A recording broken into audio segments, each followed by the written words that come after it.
قرآن وہ واحد کتاب ہے جس کے ٹائٹل پہ رائٹر کا نام بولو نہیں ہے، اس لیے کہ اس کا رائٹر کون ہے، اور رائٹر بھی نہیں ہے اللہ متکلم ہے، اللہ نے یہ لکھی نہیں ہے، اللہ نے کلام کیا، یہ اور عزت دے دی اللہ نے، اس کو کلام کیا، جبریل سے کلام کیا اور جبریل کے ذریعے اپنا کلام نبی کے قلب پہ نازل کیا۔ ایسا اللہ جب کلام کرتا تھا نا ہمارے نبی صلی اللہ علیہ وسلم کے قلب پہ، اس کلام کو جو اللہ کی ذات سے نکلا ہوا کلام، اس کو جب ہمارے نبی کے دل پہ نازل کرتا تھا، آپ صلی اللہ علیہ وسلم کو شدید سردی میں سخت ترین پسینہ آتا تھا۔ آج جو ہم نے آیت پڑھی ہے نا کہ کلوا واشربوا حتی یتبین لکم الخیط الابیض من الخیط الاسود من الفجر، پہلے یہ آیت نازل ہوئی کہ تم صبح سحری کے وقت تک کھا سکتے ہو جب تک سفید دھاگا کالے دھاگے سے جدا نہ ہو جائے۔ اصل میں اللہ تعالیٰ یہ بتا رہے تھے کہ اتنی روشنی ہو جائے کہ سفید اور کالے دھاگے میں فرق تمہیں نظر آنا شروع ہو جائے۔ یہ جب ہوتا ہے جب مشرق کی طرف سورج کی روشنی ایسے لمبائی میں پھیلنا شروع ہوتی ہے۔ اب صحابی کی سمجھ میں ہی نہیں آیا، وہ سمجھے کہ اس آیت کا یہی مطلب ہے کہ کالا دھاگا اور سفید دھاگا، حالانکہ یہ کنایا تھا کہ صبح صادق ہو جائے۔ تو وہ صحابی جو تھے نا وہ یہ لے کے بیٹھ گئے اور دھاگوں میں فرق کرنے لگے۔ تو جب فرق کرنے لگے تو پریشان ہوئے، نبی صلی اللہ علیہ وسلم کے پاس آئے کہ اللہ کے کلام کا مطلب کیا ہے۔ تو آپ صلی اللہ علیہ وسلم پر اللہ نے ایک لفظ نازل کیا چھوٹا سا، کلوا واشربوا حتی یتبین لکم الخیط الابیض من الخیط الاسود، کہ رات یعنی کالا دھاگا سفید دھاگے سے جدا ہو جائے، یعنی فجر کا وقت ہو جائے۔ تو یعنی فجر، اتنا لفظ نازل کیا اللہ نے، من الفجری کا لفظ۔ اور امی عائشہ فرماتی ہیں کہ اتنا سا لفظ جب نبی پہ نازل ہوا تو شدید سردی میں آپ صلی اللہ علیہ وسلم کے پسینہ ٹپکنا شروع، ایسا نچڑنا شروع۔ ہم سمجھ گئے کہ آپ پر کیا نازل ہو رہی ہے، وہی۔ جب آپ صلی اللہ علیہ وسلم نارمل حالت میں آئے تو آپ نے کیا لفظ پڑھا، من الفجر، بس اتنا سا لفظ۔ تو یہ اللہ کا کلام تھا۔ ایک اور دلچسپ واقعہ ہمیں ملتا ہے احادیث میں، قرآن مجید کی آیتیں نازل ہوئیں، لا یستوی القاعدون من المؤمنین، جو مومنین میں پیچھے بیٹھنے والے لوگ ہیں وہ ان کے برابر نہیں ہو رہے جو میدان جہاد میں بولو لڑتے ہیں۔ پیچھے بیٹھنے والے آگے میدان جہاد میں لڑنے والوں کے برابر، بولتے کیوں نہیں یار، کیا ہو گیا، نہیں ہے۔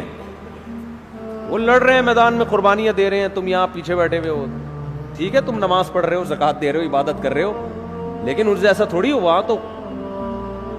ہاتھ ضائع ہونے کا خطرہ، آنکھیں ضائع ہونے کا خطرہ، شہادت کا خطرہ، گرفتاری کا خطرہ، وہ 10 خطرے مول رہے ہیں، تو تم کیسے سمجھتے ہو کہ تم ان کے برابر ہو سکتے ہو؟ اب بعض صحابہ معذور تھے، ان کا جذبہ تھا میدان جہاد میں لڑنے کا، لیکن معذوری کی وجہ سے ان کو نبی جانے کی پرمیشن نہیں دیتے۔ وہ اتنے غمزدہ ہوتے کہ روتے تھے کہ کاش اللہ ہمیں صحت دیتا، ہم بھی جا کے لڑتے۔ اب جب یہ آیتیں نازل ہوئیں تو ان کا دل تو اور بیٹھ گیا کہ بھئی ہمارا تو بالکل انہی کی طرح لڑنے کا جذبہ ہے،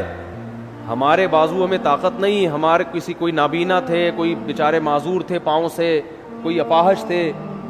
تو ہمیں تو نبی روکتے ہیں، ورنہ ہمارا تو جذبہ ہے، اور اللہ نے کہا کہ تم ان کے برابر نہیں ہو سکتے، جبکہ ہم تو روتے ہیں یہاں بیٹھ کے کاش ہمیں بھی وہاں جانے کا موقع ملتا۔ تو جب یہ نبی صلی اللہ علیہ وسلم کے سامنے صحابہ نے اشکال کیا نا، تو ایک صحابی فرماتے ہیں کہ آپ صلی اللہ علیہ وسلم کی ران مبارک میری ران پر تھی، ران مبارک میری ران پر تھی۔ کہتے ہیں کہ میں نے دیکھا نبی پر وحی کے آثار ظاہر ہونا شروع۔ صحابہ گئے نبی کی خدمت میں، یا رسول اللہ ہم تو معذور ہیں، اور اللہ کہہ رہے لا یستوی القاعدون من المؤمنین والمجاہدون فی سبیل اللہ، پیچھے بیٹھنے والے اللہ کی راہ میں جہاد کرنے والوں کے برابر نہیں ہیں، تو ہم تو شوق سے تھوڑی پیچھے بیٹھے ہیں۔ تو صحابی کہتے ہیں کہ نبی صلی اللہ علیہ وسلم کی ران مبارک کو میں نے دیکھا، اتنی وزنی ہو گئی کہ مجھے لگا کہ میری ٹانگ چٹخ کے پچک جائے گی، ہڈی ٹوٹ جائے گی اس کی، اتنی بھاری ران ہو گئی آپ صلی اللہ علیہ وسلم کی، اور آپ پر ایسے کپکپی کے آثار، تھوڑی دیر میں آپ صلی اللہ علیہ وسلم کا جسم ہلکا ہو گیا، اور آپ نے ایک لفظ کی تلاوت کی، غیر اولی الضرر، بشرطے کہ ان کو کوئی مجبوری، بولو نا یار، یہ اردو میں تو بڑا لمبا لفظ ہو گیا، بشرطے کہ ان کو کوئی مجبوری نہ ہو۔ آواز نہیں آ رہی مجھے، کون سا جا رہی ہے میری آواز؟ میرا بھی کھوپڑی خراب ہو رہی ہے، آواز نہیں آ رہی ان کو، تصویر پہ گزارا کریں۔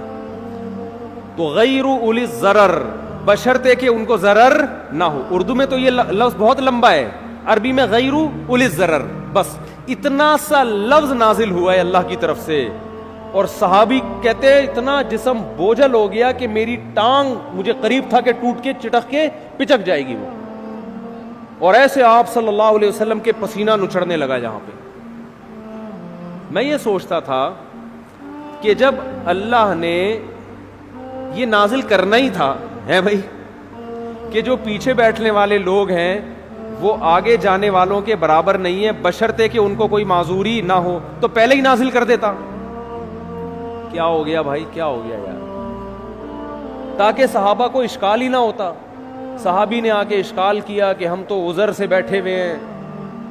تو ہم بھی ان کے برابر نہیں ہیں جو آگے لڑ رہے ہیں۔ پھر اشکال کیا، پھر اللہ نے کیا دیا؟ جواب دیا۔ تو اس کی ضرورت کیا تھی؟ اللہ کو تو پتا تھا کہ ان کے دل میں اشکال پیدا ہوگا، تو اللہ اشکال کرنے سے پہلے ہی پوری آیت نازل کر دیتے نا، پہلے آدھی نازل کی، پھر اس میں ایک جوڑ دیا، ایک اس میں جو ہے نا گویا کہ ایک پیوند لگایا گیا ہے۔ اصل میں یہ حکمت تھی قرآن کی حقانیت، قرآن کی حقانیت، کہ نبی اپنی طرف سے ایک لفظ کا بھی اس میں اضافہ نہیں کر سکتے، ورنہ نبی اس کی تشریح کر دیتے نا کہ بھائی تم جو میرے پاس آئے ہو اور یہ پوچھ رہے ہو کہ پیچھے بیٹھنے والے آگے بیٹھنے والوں کے برابر نہیں ہیں، تو میں نے اللہ سے پوچھا، اللہ نے مجھے بتا دیا ہے، میرا وہی تو ویسے بھی آتی تھی نا جس کو حدیث کہا جاتا ہے، یہ بھی تو اللہ سے پوچھ کے ہی باتیں کرتے تھے آپ صلی اللہ علیہ وسلم۔ تو میں نے اللہ سے پوچھا، اللہ نے بتایا کہ اس میں خود بخود یہ شرط لگی ہوئی ہے کہ بشرطے کہ کوئی عذر نہ ہو، یہ بتا دیتے، لیکن نہیں، اللہ نے یہ ثابت کرنا تھا کہ اس میں نبی اپنی طرف سے کوئی ایڈیشن بولو نہیں کر سکتے، اور صحابہ کو یہ بھی دکھانا تھا کہ یہ نبی کے اپنے الفاظ نہیں ہیں، یہ آسمان سے نازل ہوئے ہیں، اپنے الفاظ میں انسان کی یہ کیفیت نہیں ہوتی، یہ واقعی من جانب اللہ الفاظ نازل ہو رہے ہیں کہ ایک لفظ نے اتنا بوجھل بنا دیا کہ آج تم نے اپنی آنکھوں سے دیکھ لیا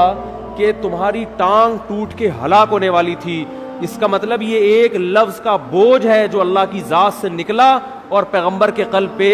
نازل ہوا، تاکہ صحابہ کو اور اطمینان ہو جائے کہ یہ ان کا کلام نہیں ہے، اپنے کلام کے وقت یہ کیفیت تھوڑی ہوتی ہے انسان کی۔ تو ایسا اللہ نے حفاظت کا وعدہ کیا۔